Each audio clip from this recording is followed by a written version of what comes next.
When you hear the word twins, what's the first thing that pops into your head? Probably two people who look so alike you can barely tell them apart, right? Well, that's only half the story. Today, we're going to pull back the curtain on the other half, the absolutely fascinating secret story of fraternal twins. All right, let's get into it.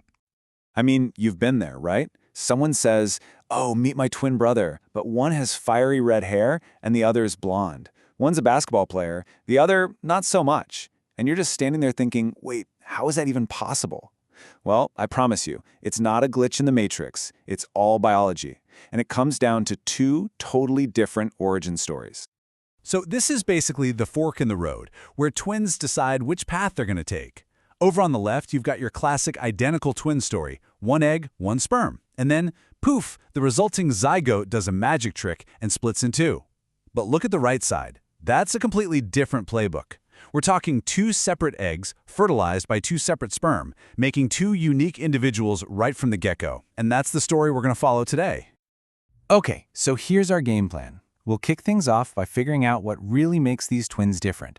Then, we'll look at the biological trigger that starts it all. After that, we'll follow their two separate journeys, unpack their genetics, and you'll definitely want to stick around for the end, where we get into some of nature's wildest curveballs.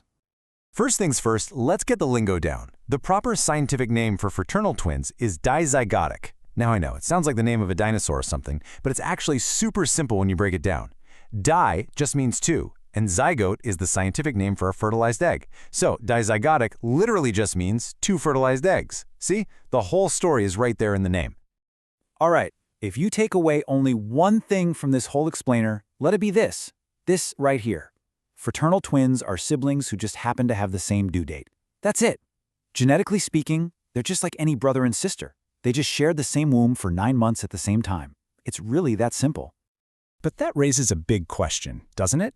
How do you get two eggs in the first place? I mean, a typical cycle only releases one. Well, this whole story kicks off because of a very special biological event, a phenomenon that has to happen for any of this to be possible.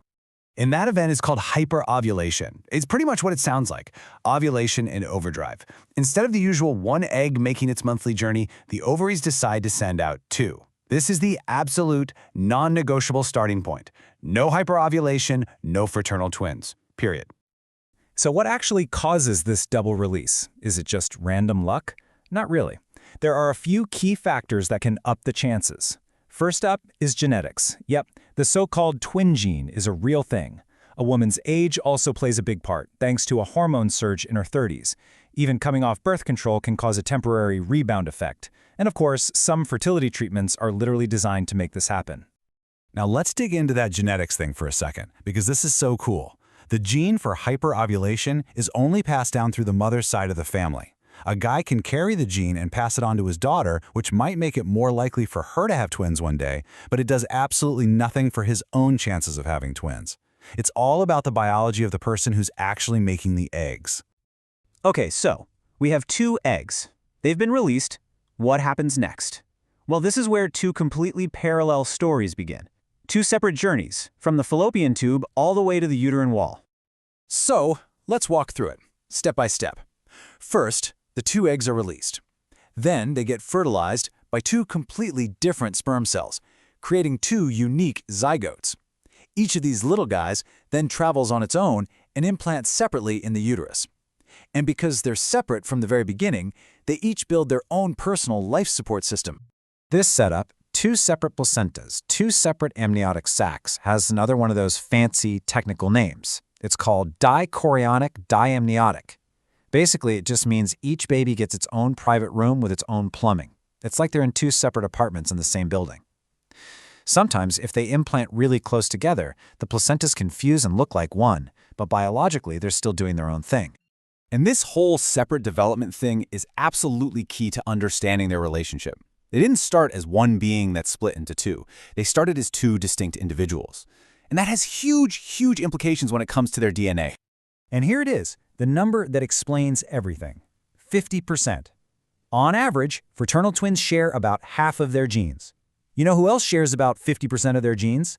Any regular brother and sister. They're not clones, they're not even half clones. They're just siblings who happen to have the same birthday.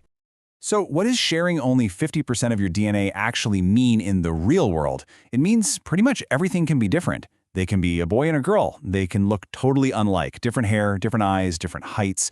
They can even have different blood types. It all comes back to that main idea. They're just siblings. And here is a fantastic little life hack for you. The next time you meet a set of twins, if one is a boy and one is a girl, you can know with 100% certainty that they are fraternal. No DNA test needed. Why? Because identical twins have to come from the same zygote, which means they have to be the same sex. It's the easiest twin test in the world. Okay, now just when you think you've got this all figured out, biology decides to get weird. See, the special conditions that allow for fraternal twins also crack open the door to some of the rarest and most mind-blowing scenarios you can imagine. You might want to sit down for this one. It's called superfecundation. Because there are two separate eggs just waiting to be fertilized, it is biologically possible for those two eggs to be fertilized by sperm from two different fathers. Yes, you heard me right. Twins with two different dads. It is incredibly rare, but it can and does happen. And if you thought that was wild, let me introduce you to superfetation. This is when a woman's body somehow misses the memo that she's already pregnant and it ovulates again. If that second egg gets fertilized, you end up with twins who are actually conceived days or even weeks apart. They're literally different ages. It's one of biology's greatest and strangest party tricks. So when you really think about it, it's pretty profound. The birth of identical twins is like one incredible miracle that decides to split itself in two. But the story of fraternal twins, that's something else. It's two completely separate miracles, two unique life journeys, all happening at the exact same time. It really gets you thinking, doesn't it? The fact that these wild variations can happen just shows that the biological rules we think are so rigid have all these amazing exceptions. It really begs the question, if all of this is possible, what other incredible biological marvels are unfolding all around us, right under our noses?